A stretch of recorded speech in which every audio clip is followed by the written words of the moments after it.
Hola, hola, hola, muy buen día, gran saludo para ustedes, la producción y los oyentes. Bueno, Bueno, lo gracias, estamos buen llamando día. desde Neuquén por Mitre, pero desde Neuquén. Hacemos un programa Mitre desde aquí. Neuquén, Sí, qué Exacto. sí, sí. jugadores. Mitre Patagonia. Mitre Patagonia, o sea, Sí. no es solamente Mitre Neuquén, Mitre No, no, Patagonia. no, no, nosotros o todo o Y nada. Qué alguna, barra, porque Patagonia es alguna, mucho más que Neuquén, ¿o no? Y sí, somos expansionistas por naturaleza. Muy bien, me parece muy bien. después si llegamos a la Patagonia es otro tema, pero no Sí. importa. La pretensión está, La Totalmente, tal pretensión como, está, como el refrán, ¿no? Por achicarse el tiempo. totalmente. totalmente. Bueno, Bueno, diputado, hay mucho trabajo en la Cámara, está el tema de la boleta única, está en análisis del debate del presupuesto nacional del año próximo. ¿Cómo está el tema del presupuesto, por ejemplo? ¿Avanzó algo? ¿Cómo están las charlas, digamos, entre los distintos bloques políticos? Bueno, el trabajo del presupuesto, yo diría, ya comenzó con reuniones a nivel del bloque oficialista y el ejecutivo para definir los funcionarios que van a visitar la Comisión de Presupuesto y Hacienda a partir de la semana que viene. Ujú. En el día de hoy voy a comenzar las reuniones con algunos bloques, por ejemplo, el PRO, para empezar a diagramar un poco el trabajo a partir de la semana que viene. Pero la semana que viene ponemos primera en las reuniones informativas para el presupuesto 2025. Ajá. ¿Y qué sensación política ha detectado hasta ahora, más allá de la previsible, ¿no? Me supone que, por ejemplo, No, no, todavía no. No que me quiero anticipar, eso va a empezar a partir de la semana que viene. Yo diría, si hablamos en una semana, a ujú, ver, no, hoy no, en una semana va a ser martes, yo diría, sobre el fin de la semana que viene, ahí voy a tener una sensación primera, muy ujú, tibia, muy preliminar, ujú, muy larval, le diría, de cómo está la discusión del presupuesto. Pero, de todas maneras, este es un presupuesto que admite poca discusión, porque solo admite discusión en cuanto a la composición del gasto, por eso digo que es poca. sí. ¿Por qué digo de la composición? Porque el gobierno, hay tres cosas que son absolutamente innegociables, que es una especie de santísima trinidad: déficit cero, sin suba de impuestos y con privilegio para pagar a nuestros acreedores en primer lugar. Ujú, Por eso nos han prestado plata, ¿no? Porque algún día esperan cobrar claro. también, ¿no? Eso, Entonces, después de esas tres cosas podemos discutir algo de la mm, composición del gasto. esas tres cosas no se Pero así que negocian. margen para discutir mucho no hay, Mm. ¿no? ujú. José Luis, y el tema de hoy, de la boleta única electoral, papel, eh, ¿se avanzará el proyecto según vino del Senado o podrá haber algún cambio? A ver, para que ustedes, o si ustedes lo tienen claro, les pido disculpas, pero sí para la gente, que a lo mejor no es especialista en estos temas, cuando ustedes ven en el televisor ese gran escenario donde estamos todos los diputados reunidos en el pleno, que se le llama, en el pleno de la Cámara, Sí. hubo una previa para llegar ahí. Sin esa previa que les voy a contar ahora no hay eso que ustedes ven por televisión, que es la discusión de ese proyecto de ley que se discute en el Pleno de Diputados en comisión, en la comisión que le corresponde. Sí. Si es justicia, comisión de justicia; si es presupuesto, presupuesto. Hay 42 comisiones donde se discuten en la previa los proyectos que luego se discuten en el gran recinto, digamos. Ayer, justamente, las comisiones respectivas, reunidas en plenario, porque hubo varias comisiones involucradas en la boleta única de papel, Asuntos Constitucionales, Justicia y Presupuesto de Hacienda, la que yo presido, ayer se dictaminó, hubo dictamen sobre la boleta única de papel, que es la misma que vino del Senado. Sí. Y la que vino del Senado tiene el formato de Mendoza, Ujú, donde no está la posibilidad de votar la lista sábana, ¿no? ujú, En la boleta única de papel, en algunas provincias, está la posibilidad de votar como si fuera una lista sábana, ujú. o sea, la lista completa. Bueno, no está en esta boleta que sancionamos, que dictaminamos ayer, que es la misma que vino del Senado, la posibilidad de que se imite la sábana. Ujú. Pero perdón, hay dos dictámenes. El de mayoría es el que se discute primero hoy en el recinto, y después, si se aprueba ese dictamen, que es lo más probable, el dictamen de minoría, que es el Unión por la Patria, que rechaza la boleta única de papel, obviamente, ¿cómo van a estar a favor de algo cristalino y meritocrático? Los grandes curreros de la política, como son los kirchneristas, ellos hicieron su propio dictamen de minoría, pero el de mayoría, que es el que tiene más chance de ser aprobado, es el que es ratificar la media sanción de Senado, que modificó a su vez la media sanción que nosotros dimos en diputados, ¿no? Ujú, ujú. Acá en la región, los oficialismos, digamos, tanto de Neuquén como de Río Negro, están respaldando ese dictamen por mayoría.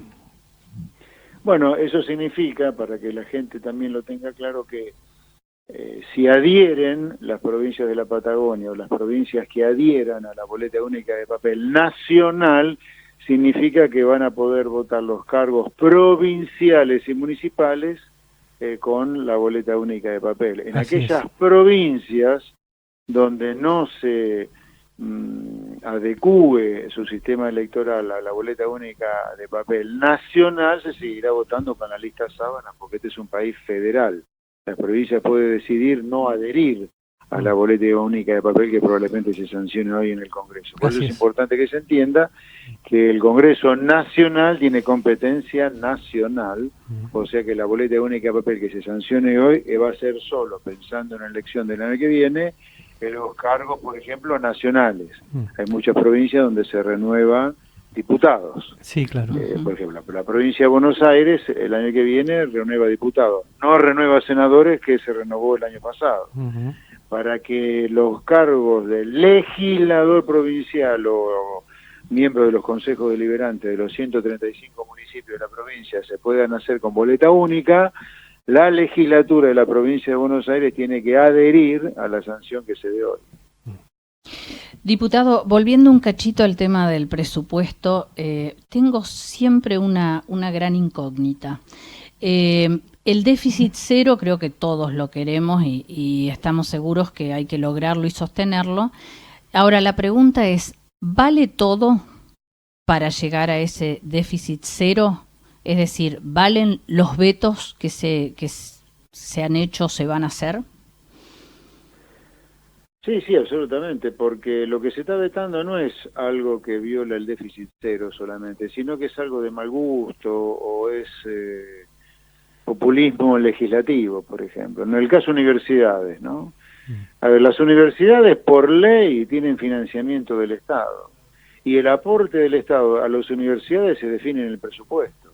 ¿Qué es esto de sancionar una ley específica para el financiamiento de las universidades? Si eso se decide todos los años en la ley de leyes, que es el presupuesto.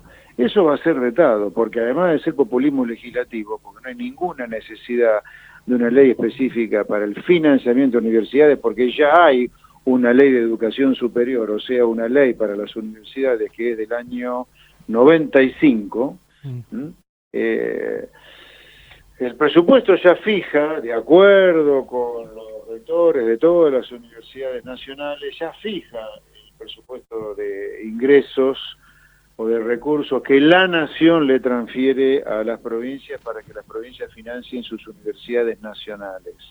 Así que ese veto va a estar, todavía no está, va a estar completamente justificado cuando salga, durante esta semana seguramente. El veto a la fórmula o a la ley jubilatoria estuvo totalmente justificado porque era de un costo para los contribuyentes fenomenal y para la sociedad, que no tenía financiamiento. Eso es otra cosa. Yo no entiendo a esta gente que propone proyectos de leyes sin decir de dónde salen los recursos, si nos está agarrando para la joda o no a los argentinos, son tarados, porque ahora a esta altura el Azuaré está proponiendo aumento de gastos sin decir de dónde salen los recursos. No solo es ilegal, porque la ley 2456 del año 93 sigue vigente, que dice en el artículo 65 que toda ley que aumente el gasto por encima del gasto presupuestado tiene que tener su financiamiento, y mandan leyes sin financiamiento, ¿me entendés? O sea, es una joda para Tinelli, parece. Y es una joda y una tomada de pelo para aquel supuesto beneficiario del gasto público también, ¿no? Porque hoy, insisto, pues después de 100 años de populismo, donde el populismo de aumentar el gasto sin financiamiento genuino nos ha transformado, entre otras cosas, en una villa miseria, Y viste, basta, alguien tiene que ponerle límite a todo esto, y está bien que lo pongamos nosotros. Para eso estamos. Para hacer las cosas que hay que hacer, que son de todo sentido común. ¿Querés gastar más? Bueno, decime dónde saca la plata. Elemental. Mientras tanto, el gobierno dialoga y ha sobresalido en las últimas horas un diálogo con la CGT que parece encaminarse. ¿Cómo lo ve usted? Mire, la CGT tiene que poner la barba en remojo, muchacho, porque por culpa de este sindicalismo y de las leyes que este sindicalismo defiende, es que tenemos 8 millones de trabajadores, la mitad de la población trabajadora argentina completamente precarizada, trabajando con salarios miserables, sin aguinaldo, sin vacaciones, sin seguro médico y sin seguro de jubilación. Eso es una cosa inadmisible en Argentina, inadmisible. Por lo tanto, acá hay que cambiar todas las leyes laborales, todas, porque todas las leyes laborales, además de otras cosas, son causantes de una cosa inadmisible, inmoral, diría yo, que es que la mitad de la clase trabajadora esté completamente precarizada. Pero bueno, es como decir, vos querés jugar al fútbol, necesitas una pelota de tamaño redondo, no una ovalada para jugar al rugby. Acá es igual.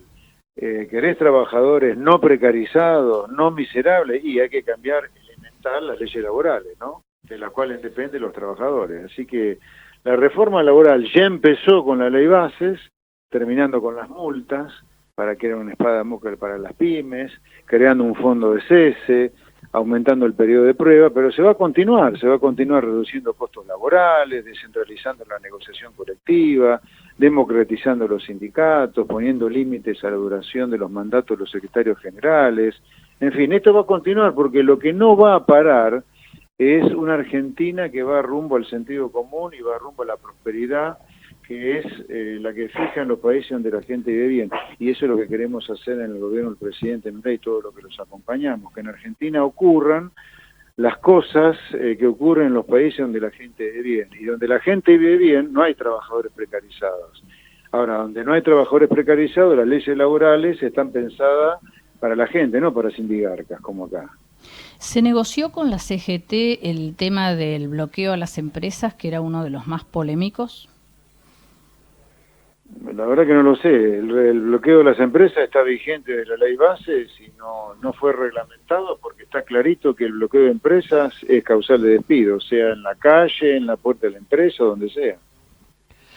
José Luis, usted, después de llegar la pobreza en el primer semestre prácticamente al 53% de la población, estima en función de su análisis como economista, entre otras cosas, que el segundo semestre se reducirá ese indicador de pobreza. Sí, a ver, cuando uno desagrega los trimestres, porque un semestre está compuesto por 2 trimestres, el primer trimestre de 2024 y el segundo trimestre de 2024. La explosión de la pobreza que se da en el primer semestre, llegando a casi 53%, en realidad ocurrió en el primer trimestre, donde la pobreza superó el 57%. Y esa es la explosión producto del incendio provocado por el kirchnerismo. En el segundo trimestre ya la pobreza bajó algo y en el tercer trimestre sigue bajando. O sea, la pobreza voló en el primer trimestre del año de un 42 a 57, unos 15 puntos. Ese es el incendio kirchnerista y a partir de ahí empezó a bajar y va a seguir bajando y porque la economía está creciendo, los salarios reales están mejorando, se está generando empleo. La economía, desde el subsuelo en la cual lo dejó el incendio kirchnerista de fines de año, primer trimestre de este año, está empezando a salir. Se va a empezar a percibir más claramente a partir de enero del año que viene, cuando ya la economía esté superando los niveles del año 2024 y ya podemos decir que todos los meses del año 2025 van a estar por encima de todos los meses de 2024. Así que la economía ya arrancó. Se va a empezar a percibir en unos meses, yo te diría, porque, insisto, todos los indicadores son de color verde, positivos, salarios reales, jubilaciones reales, planes sociales reales, crecimiento del empleo, crecimiento de la actividad. ¿Cuál es la inflación estimada este mes? Yo creo que va a estar abajo de 4,2 de agosto, probablemente entre 3,5 y 4. La inflación va a seguir bajando, por eso el pronóstico que tiene el presupuesto 2025 para el año que viene es realista. 18 y 18,3, pico. digo, ¿no? Es un promedio de 1,4. Si hoy estamos en 3,5, ya, bueno, el 1,4 no lo use como una quimera, así que es un escenario muy realista. Eso es importante decirlo, ¿no? Este presupuesto se ha hecho no solo con la ley vigente actualmente, o sea, sin nuevas leyes en materia tributaria, sino que además está hecho con proyecciones muy realistas de crecimiento económico, de dólar y de inflación. Para repasarlo, el crecimiento económico que estimamos el año que viene es del 5%, además de una inflación entre punta de 18,3. ¿Cuál es la deuda externa que tenemos en este momento? Porque hemos perdido la cuenta absolutamente. Bueno, la deuda pública, la deuda del Estado está cerca de, un poquito abajo, pero en un número redondo, cerca de 500.000 millones de dólares. La deuda externa ya no es la deuda del Estado solamente, es la deuda que todo el país tiene con el resto del mundo, ¿no? Es un concepto completamente diferente. Nunca hay que mezclar estos dos animales, que son dos animales completamente diferentes. La deuda pública es la deuda del Estado, independientemente de quién sea el acreedor. Si el acreedor es un argentino o un extranjero, eso no importa, es deuda pública. La deuda externa es la deuda que todo el país, empresas, familias, bancos, el Estado también tiene con el exterior, tiene con el resto del mundo, con los que no residen en la Argentina. Esa deuda externa está en aproximadamente 270.000 millones de dólares. Bien, diputado, lo saludamos y le damos las gracias por habernos atendido desde Neuquén, territorio, como decimos, de Vaca Muerta. Muchas gracias. Bueno, un placer. Gran saludo a todos los neuquinos y a toda la Patagonia, porque ustedes me dijeron que llegan a toda la Patagonia. Sí, señor. A toda la Patagonia, saludos. Llegamos al mundo por internet. Cuando necesite hacer campaña por estos lados, no duden en venir por aquí.